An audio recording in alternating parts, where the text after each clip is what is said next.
First up on the show, well, South Korea was being hailed as one of the model nations to have effectively and efficiently fought the coronavirus outbreak with an immediate lockdown, high testing rates and tracking each case. South Korea not just contained the virus but conducted a general election with record turnout as well. But after close to a month, Seoul has reported its highest number of new COVID-19 cases due to the reopening of bars and clubs in the capital. So what happened? Here's more.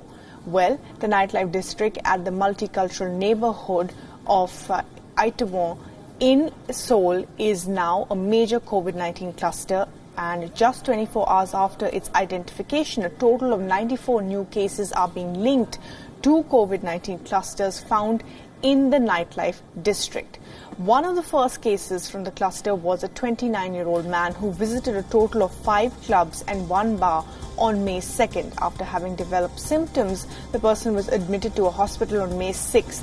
Local city authorities have urged everyone to visit the clubs to get tested for the virus soon.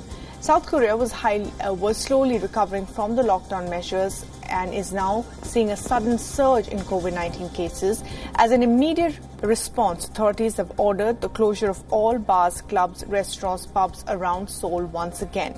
And health officials are also struggling to trace all the people who went to these areas in the past 2 weeks.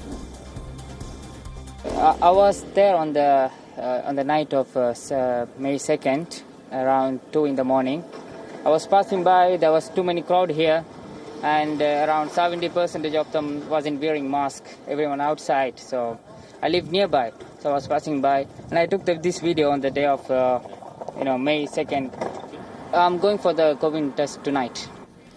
Now, in an attempt to reduce the virus's spread, investigators and healthcare workers are combing digital data to trace new coronavirus patients using mobile phone data and other networking tracing applications. The authorities are mapping nightclubs and visitors as well.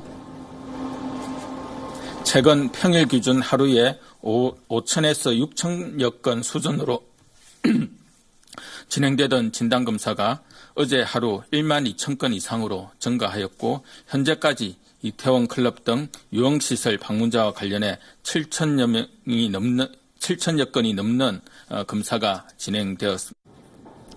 The surge in COVID-19 cases comes as most of European countries are planning exit plans for their lockdowns. A total of 35 new cases were reported in the last 24 hours, and health experts have warned about a possible second wave of infections in South Korea. South Korea, which initially gained success amid the pandemic, was being seen as a model to fight the virus. For the past 2 weeks, it's only single-digit increase in new COVID-19 cases, but the total number of infections is well past the 10,000 mark.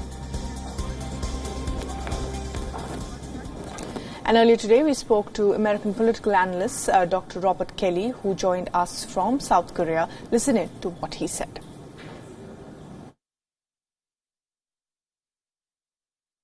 As your report pointed out there, this gentleman visited, I think 4 or 5 clubs, and he went to a bar too, and then, all sorts of people become infected. You've got 95 new infections, and those people have met people as well, so they have to be process traced. I mean, this is why the process tracing or the contact tracing is so difficult, right? Because it spirals really quickly. It expands geometrically. And so the South Korean government, as your report said, particularly in Seoul, has begun to lock down all the bars and restaurants. Where I live, that hasn't happened yet. Schools have been closed again for another week, which means we all have our kids at home for another week, which is going to be really difficult. You're getting sort of a re-clamp down, right? And I think this is what it's going to be like in a lot of countries, right? Countries are going to try to open up a little bit, and then if it flares back up, you get sort of the retightening. I'm just not sure if there's any other alternative. The South Koreans tried, and they got burned. I have the feeling that the South Koreans probably don't want to go that far yet, because the nightclub is sort of a unique experience, right? Which is to say that, nightclubs are really packed and really jammed. Yeah, I mean, like you're talking about that one flight where everybody's sitting next to each other. A nightclub is like a train or a plane where you have a lot of people in a very tight space breathing the air without a lot of circulation, right? That's not the case in a lot of other places like restaurants and museums and churches and things like that. So I think it's possible you might be able to keep some things open where it's less dense. But if it starts to show up again in restaurants and things like that too, then the clampdown will become much more severe. But the nightclub is a bit of an outlier because it's so dense.